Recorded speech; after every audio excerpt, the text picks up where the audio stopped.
हम लक्ष्मी चौधरी यहाँ सब गोटे के प्रणाम करे छी। आई हम विवाह के गौरी पूजा के एकटा गीत गाबि रहल छी।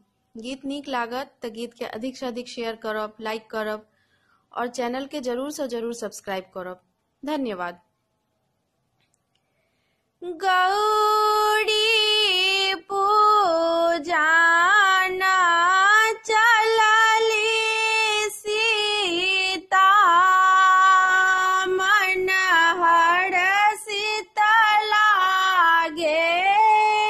गौरी पूजा ना चलली सीता मन हरषित लागे। प्रथम सिंदूर सा पूजब लालया चीन सा पूजब। प्रथम सिंदूर सा पूजब आचीन सा पूजब।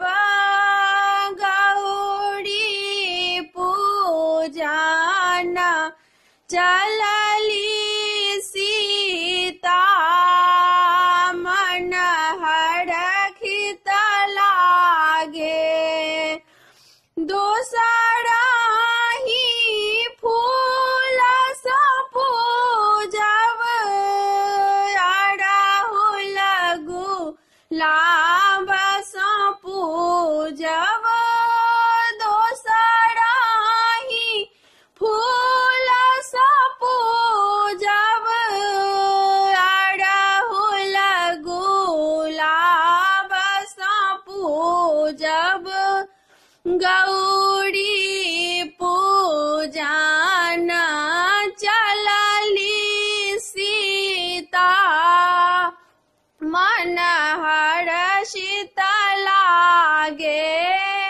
गौरी पूजा न चलली सीता मन हरषित लागे।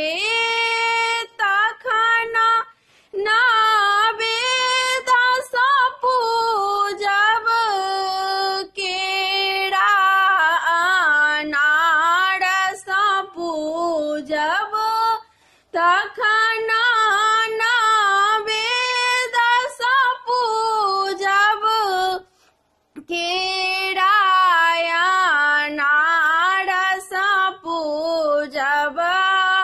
गौरी पूजा न चलली सीता मन हरषित लागे।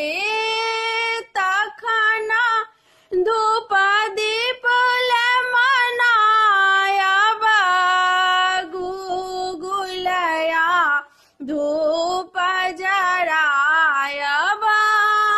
तखन धूप दीप मनायब गुगुलया धूप जरायब।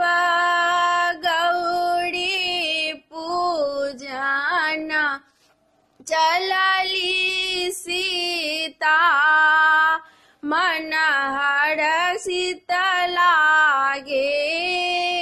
गौरी पूजा न चलली सीता मन हरषित लागे। धन्यवाद।